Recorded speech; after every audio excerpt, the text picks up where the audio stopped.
Legacy, Evolution, ScrapHook. See, I've had my good share of having this figure for quite some time now. He has some good accessories, some pretty good articulation, has small flaws, but we're going to get into that. First, let's get to the transformation. So, after removing all of his accessories, we can now take a better look at his articulation.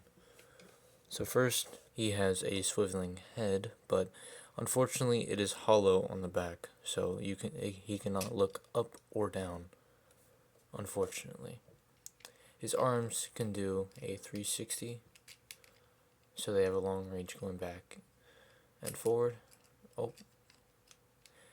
His elbow can go 90 degrees, or you can use that second hinge and get a slightly over 90 degrees. His wrist can swivel. He has a 90-degree bend. He can do the splits.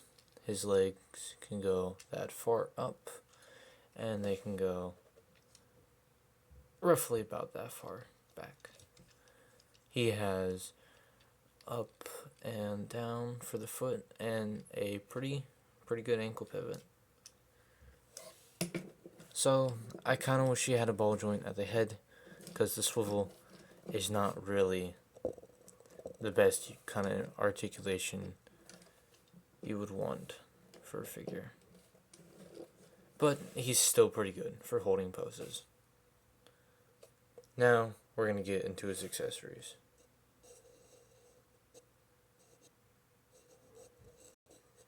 So, ScrapHook comes with a few accessories. So he comes with these exhaust pipes that he uses in both his vehicle mode and, alt mode. Well, no, not alt mode, but, robot mode. So you would normally stick these on the shoulder, kind of facing up in a way.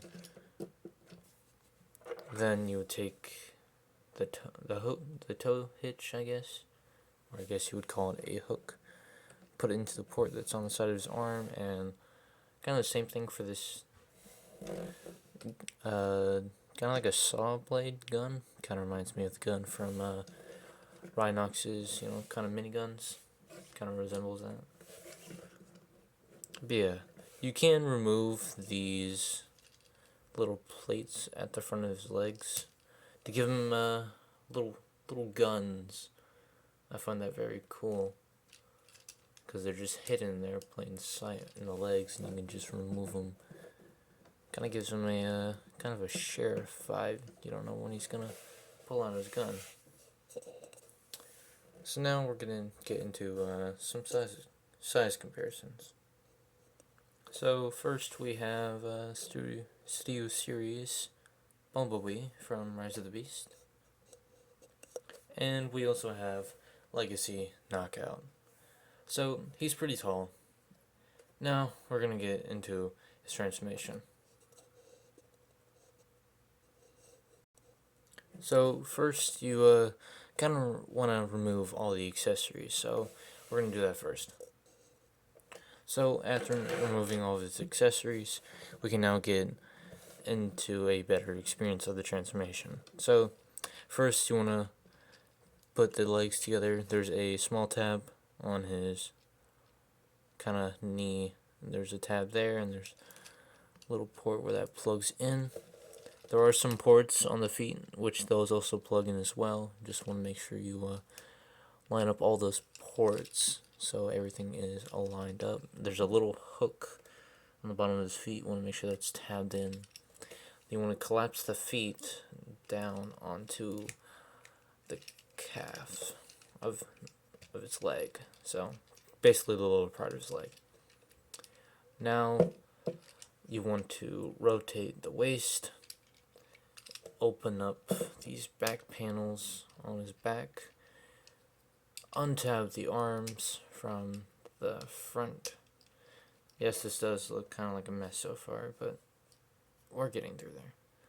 Now you want to pull back this panel, make sure it lines up with that, and then just basically pull, kind of like hinge the joints on the waist, and also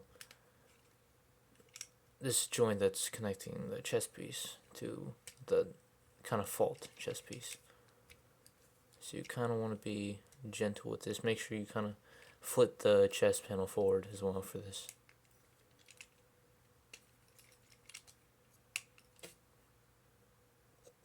So after a little bit of struggle, you want to make sure you tab this chest piece into kind of the legs here. There's little cutouts. Now there's little openings on these panels on the side of the doors. There's a little panel on the thigh there. Little panel there. You want to make sure you line that up, and that should plug in pretty good. Now you want to rotate the arms back. Make sure these panels are straight, and you want to fold the fault chest piece down. Now you want to rotate the arms to their side, rotate the fist, and do the same thing for the other arm. Now you want to collapse the arms down into the chest, and there's a little tab on the inside of the door. There's a little tab on the arm there, so you want to tab that in and do the same on the other side. Now this can be a little bit tricky with folding both of the arms in. You kind of have to untab the arms a little bit to leave space so they both can plug in. There's little tabs on the arms. There's a little cutout down there. You want to make sure they're all plugged in. Some parts may come untabbed. That's the only part I really struggle with, except for kind of the chest plugging into the leg sometimes. So this is basically the vehicle mode without the accessories. It looks really nice. I like how there's some scratches and some plates covering up some of the damage. There's like a little bit of detail here with a scar with a little plate on top. Some pieces, like some parts of the vehicle mode, hold pretty good together. You just gotta give it a little squeeze. I do like the little horns on the front of the vehicle here. I like how these kind of form an engine of sorts. You kind of have like a battering ram on the front of the truck mode. Now we're gonna get into putting the accessories on the vehicle mode. So you want to take the circular little blade here. You want to make sure it's facing up where there's a little cutout at the top. Get a little closer look at that. And you want to plug it into this port at the back of the vehicle mode. And you want to take the hook accessory. Make sure the hook's tabbed in, because this can come apart. Now there's a port back here, and there's a port in the arm, and you also want to tab that in as well. Now you take one of the exhausts, make sure it's this one. It's kind of leaning more towards the right, and you want to take that port there and plug it into that port that's on the side. And you want to take the other one that's facing the left. So you want to do the same thing, plug it into that port, and make sure everything is nice and tabbed in. And I think the accessories really do help in this vehicle mode. I really do like this vehicle mode. It looks, very junky, because, he is a junkie on. So, now we're going to get into some vehicle mode comparisons. First, we have Studio Series Bumblebee again. And here we also have Legacy Knockout for size comparisons of his vehicle mode. And I say he looks fairly good going between, Knockout and Bumblebee.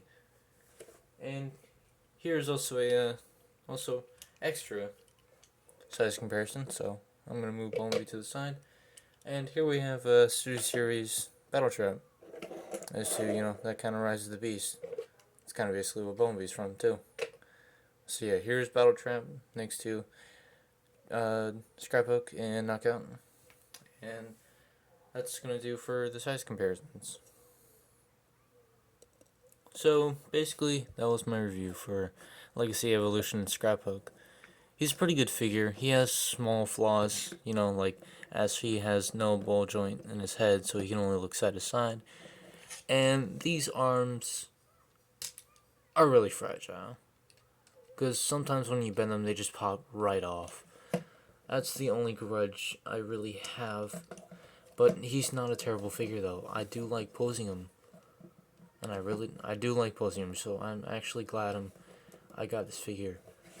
And I know I'm kind of late to, reviewing Twin Cast and Optimus, and now ScrapHook, but, I'm just really trying to do what's happy for me, so. I will be getting Crash Bar soon, so this has been my review, and I'm gonna get on to the next review. Bye-bye.